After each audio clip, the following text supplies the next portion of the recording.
ഈ അമ്മയ്ക്ക് കണ്ണ് കാണത്തില്ല, 2 കണ്ണും കാണത്തില്ല, കണ്ണ് കാണാൻ ബുദ്ധിമുട്ടാണ്, കണ്ണ് കാണത്തില്ല, മെന്റലി പ്രശ്നമാണ്. അമ്മയ്ക്ക് ഓർമ്മയൊന്നുമില്ല. ഒത്തിരി വസ്തുവൊക്കെ ഉണ്ടായിരുന്ന ആളാണ്, പക്ഷെ എല്ലാം ആരോഗ്യം എഴുതി വാങ്ങിച്ച് കൊണ്ടുവന്ന നമ്മൾ 9ാം വാർഡിൽ നിന്ന് കൊണ്ടുവന്ന അമ്മയാണ്. ജനറൽ ഹോസ്പിറ്റലിൽ 9ാം വാർഡില്. അമ്മയുടെ പേര് താമരാക്ഷിയാണെന്ന് മാത്രമേ അറിയാവൂ, വേറെ ഡീറ്റെയിൽസ് ഒന്നും അമ്മയെ പറ്റി നമുക്ക് അറിയത്തില്ല. സ്ഥലത്ത് അമ്മയ്ക്ക് ഓർമ്മയൊന്നുമില്ല, പക്ഷെ അമ്മയെ കൊണ്ട് നമുക്ക് ഒരു ബുദ്ധിമുട്ടുമില്ല. ആ അമ്മ നമുക്ക് പോലീസ് സ്റ്റേഷനിൽ നിന്ന് കൊണ്ടുവന്നതാണ്, നമുക്ക് എടുക്കാതിരിക്കാൻ ഒരു വഴിയുമില്ല.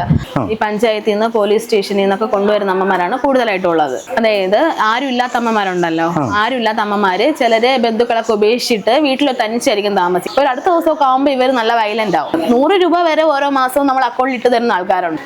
ഇവരുടെ വീട്ടുകാരെ അറിയിച്ചാലും വരത്തില്ല, നമ്മൾ തന്നെയാണ് അതും ചെയ്യുന്നത്. അമ്മ ടീച്ചറായിരുന്നു മലയൻകീഴ് സ്കൂളോ? ആ അമ്മയ്ക്കും അങ്ങനെയാണ്. ഹസ്ബൻഡും മക്കളും ഒക്കെ 30 വർഷത്തിൽ കൂടുതലായി മരിച്ചിട്ട്. ഓരോ സാഹചര്യത്തിൽ നിന്ന് വരുന്നവരാണ് ഇവിടെ ഉള്ളത്. അവരാരെയും കൈവിട്ടിട്ടില്ല, എല്ലാവരെയും നല്ല രീതിയിൽ ആൾക്കാരെ നമ്മൾ എടുത്തിട്ടുണ്ട്. ഇതൊക്കെ റിലേറ്റീവ്സിന്റെ വീട്ടിലൊക്കെ ചെന്ന് നിന്ന് ഈ അമ്മയായിരുന്നു അനുഭവങ്ങൾ ഉണ്ടായതുകൊണ്ടാണ്. അതെ, ഈ റൂമിലാണ് ഞാൻ പറഞ്ഞ മെന്റലി കുറച്ച് പ്രശ്നമുള്ളവരാണ്. രാജീവ് ഗാന്ധി ഏതുവരെ പഠിച്ചിട്ടുണ്ടെന്ന് പറഞ്ഞു കൊടുക്കുക. MBBS കഴിഞ്ഞോ? ഡിഗ്രി